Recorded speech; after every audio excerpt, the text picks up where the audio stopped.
नमस्कार दोस्तों, स्किलिको मार्ट में आप सबका स्वागत है। जी हाँ दोस्तों, जिस स्कीम का चारों तरफ चर्चा है, पीएम विश्वकर्मा स्कीम, उसका एक महत्वपूर्ण tender national skill development mission द्वारा पब्लिश किया गया है, जिसके बारे में एक कंप्लीट वीडियो हम बनाने जा रहे हैं।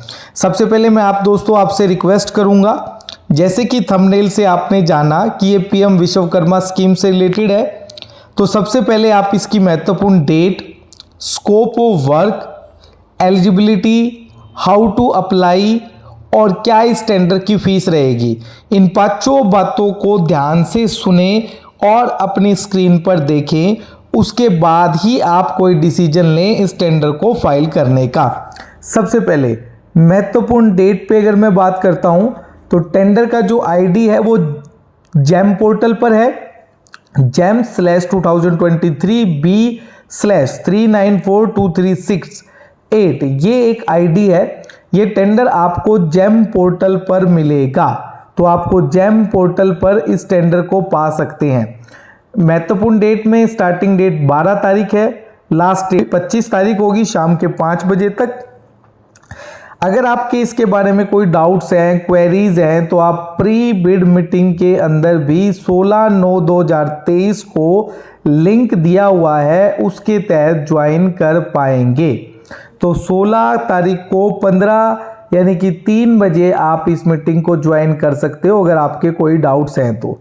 अब आपने महत्वपूर्ण डेट्स को जान लिया और ये टेंडर मोबिलाइजेशन एजेंसी के लिए है, कैंडिडेट मोबिलाइज करने हैं। तो सबसे पहले हम जानते हैं कि स्कोप ऑफ टेंडर क्या है। सबसे पहले तो मैं बता दूं, ऑलरेडी आप लोग जानते हैं कि जो पीएम विश्वकर्मा स्कीम है उसके अंदर 5 पॉइंट हमने करने हैं: skill upgradation, tool kit incentive, credit support, incentive for digital transaction और मार्केटिंग सपोर्ट।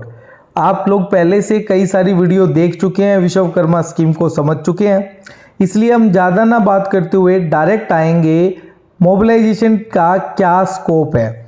सबसे पहले एमएसएमई की तरफ से एक डेटा दिया जाएगा जो विश्वकर्मा पोर्टल पर सीएससी के द्वारा अपलोड किया गया है। उस डेटा को वेरीफाई करने का काम मोबिलाइजेशन एजेंसी को दिया गया है। यानी कि जैसे ही स्किल इंडिया डिजिटल पोर्टल पर डेटा आएगा, मोबिलाइजेशन एजेंसी की ड्यूटी है कि विदिन 24 आवर्स उसको कैंडिडेट से कनेक्ट करना होगा। उसकी नियरेस्ट लोकेशन पर जहाँ ट्रेनिंग सेंटर है या फिर एसएससी से कोऑर्डिनेट करना होगा, उसकी स्किल वेरिफिकेशन के लिए, उसकी ट्रेनिंग फैसिलिटी के लिए और उसके ट्रेनिंग शेड्यूल के लिए वो उसको बताना होगा। उसके अलावा मोबिलाइजेशन एजेंसी पूरा प्रोग्राम ब्रीफ करेगी कि विश्वकर्मा स्कीम क्या है, क्या क्या इसके अंदर है, कैसे इस विश्वकर्मा स्कीम से कैंडिडेट को फायदा होगा।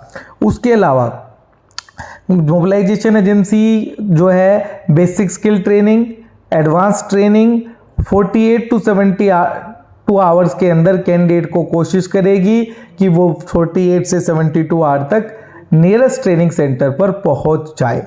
ठीक है दोस्तों, अब आप लोग जानना चाहेंगे कि इसमें पर कैंडिडेट क्या आपको इंसेंटिव मिलेगा। हाँ दोस्तों, बड़ा इंपॉर्टेंट पॉइंट है। इसमें एनएसडीसी का कहना है कि आपको पर कैंडिडेट के लिए 80 रुपीज़ पर कैंडिडेट प्लस जीएसटी, जब आपका कैंडिडेट आपके द्वारा मोबिलाइज करने के बाद सेंटर पर रजिस्टर्ड हो जाएगा, उसका स्किल वेरिफिकेशन का स्टेप या बेसिक ट्रेनिंग का स्टेप या फिर एडवांस ट्रेनिंग का स्टेप कंप्लीट हो जाएगा, तो 80 रुपीज़ पर ट्रेनिंग के हिसाब से उसको मिलेगा। हाँ दोस्तों, हाँ जी, आप जानना चाहेंगे आपकी इसमें एलिजिबिलिटी कैसे है। अब आप चेक करेंगे कि हम इसको कैसे अप्लाई करें।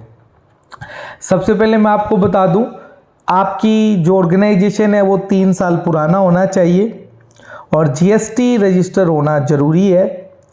बिडर का जो टर्नओवर है वो 1 करोड़ का मिनिमम होना चाहिए और उसने 5000 जो कैंडिडेट है वो वेरियस स्किल और प्लेसमेंट ट्रेनिंग प्रोग्राम में प्रीवियस 4 ईयर के अंदर या तो मोबिलाइज किया होना चाहिए या रजिस्टर्ड किया होना चाहिए। आपको अपने बिडर की क्वालिफिकेशन, प्रोजेक्ट लीडर 5 टीयर का एक्सपीरियंस होना चाहिए, मोबिलाइजेशन फैसिलिटेटर आपके पास होना चाहिए, MIS एक्सपर्ट भी आपके लिए कंपलसरी है ना, ब्लैकलिस्ट होना चाहिए, उसके लिए एक डिक्लेरेशन देनी पड़ेगी। इस प्रकार से आपका ये रहेगा। अब आ जाइए ड्यूरेशन। हाँ जी दोस्तों, ड्यूरेशन जो है वो एम्पेनलमेंट का 2 साल के लिए रहेगा। यानी अगर एक बार आप मोबिलाइजेशन एजेंसी एम्पेनल हुए तो 2 साल तक आपको पीएम विश्वकर्मा में काम मिलता रहेगा। ठीक है दोस्तों, एक व्यक्ति एक ही प्रपोजल सबमिट कर पाएगा और उससे ज़्यादा वो सबमिट नहीं कर पाएगा। अगर किसी को कोई भी दिक्कत है, अगर उसको लगता है कि कोई क्वेरी है, टेंडर समझ में नहीं आया, तो procurement@nsdcindia.org पर अपनी क्लैरिफिकेशन को मांग सकता है इनको मेल करके। ठीक है दोस्तों, अब है ना, जैसे अब तक एलिजिबिलिटी क्राइटेरिया के साथ एक इवेल्युएशन क्राइटेरिया भी एनएसडीसी ने इसके लिए शेयर किया है। ये बड़ा आप ध्यान से देखें, क्योंकि बहुत कम लोगों को एम्पेनल किया जाएगा या टारगेट दिया जाएगा, क्योंकि इसमें लिखा हुआ है कि एक व्यक्ति को मिनिमम 1 लाख कैंडिडेट तक की कैपेसिटी उसकी होनी चाहिए।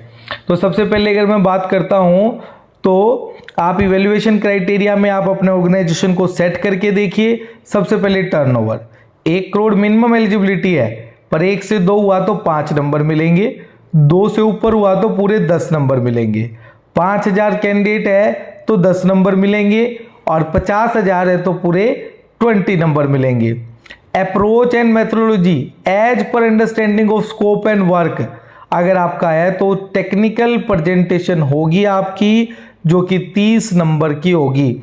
उसके अलावा the bidder is expected to mobilize 1 lakh candidate, जो approach, grant charting, resource planning, उसके हिसाब से 40 मार्क्स का आपका ये प्लान होगा। तो इस वैल्यूएशन क्राइटेरिया को आपको ध्यान रखना है, क्योंकि इसमें से 100 में से 70 नंबर आपको मिनिमम क्वालिफाई के लिए चाहिए।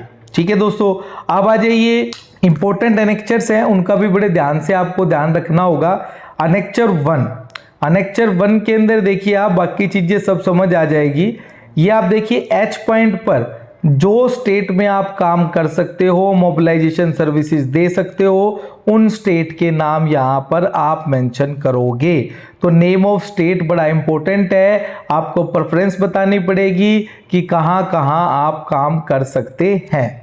सेकंड में अनेक्चर्स के अंदर एक जनरल इंफॉर्मेशन है। जनरल इंफॉर्मेशन में name of the bidder, registered, concern person, mobile number और ईमेल आईडी। एलिजिबिलिटी क्राइटेरिया के अनुसार आपका टर्नओवर, और फॉर्म टेक 2 जो सबसे इंपॉर्टेंट है, जिसमें आपको बताना होगा कि कितना कैंडिडेट अब तक आपने मोबिलाइज किया है या रजिस्टर्ड किया है, वो सारा रिकॉर्ड आपको यहाँ पर देना होगा।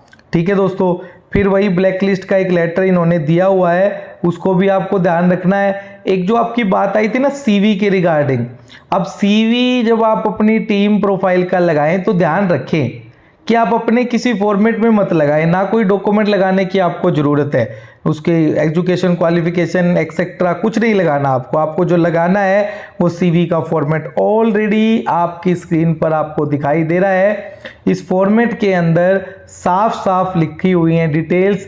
ये डिटेल्स आपको अपने प्रोजेक्ट लीडर की, MIS फैसिलिटेटर की और आपकी टीम की डिटेल्स इस सीवी के फॉर्मेट में देनी होगी। सिर्फ यही सीवी का फॉर्मेट एक्सेप्टेबल है, उसके अलावा कोई भी सीवी का फॉर्मेट एक्सेप्टेबल नहीं है।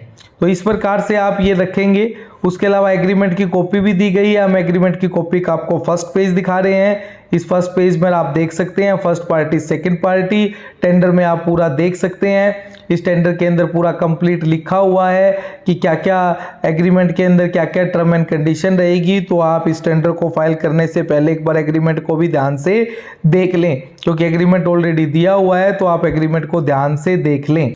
फिर से मैं आपको बता देता हूं दोस्तों, लास्ट में जाते जाते मैं आपको क्लियर कर देता हूं कि ये टेंडर आपको जेम पोर्टल पर फाइल करना है। किसी भी प्रकार से इस टेंडर का सबमिशन ना हार्ड कॉपी में होगा, ना आपको ईमेल के माध्यम से सबमिट करना, ना आपको ई-प्रो की NSDC की वेबसाइट पे सबमिट करना, बल्कि आपको ये टेंडर जेम पोर्टल पर जाकर सबमिट करना होगा, और वही आपके लिए कंपलसरी है। उसके अलावा और कोई भी माध्यम नहीं होगा। ठीक है दोस्तों, धन्यवाद दोस्तों। स्किल इको मार्ट के साथ बने रहें। इसी तरह शानदार वीडियोस आपके सामने लेते आएंगे, और इस वीडियो को ज़्यादा से ज़्यादा लोगों को शेयर करें ताकि जो ज़रूरतमंद हैं, जिनके पास काम नहीं है, संस्था है, वो काम करना चाहते हैं तो उनको ज़्यादा से ज़्यादा काम मिल सके। धन्यवाद दोस्तों।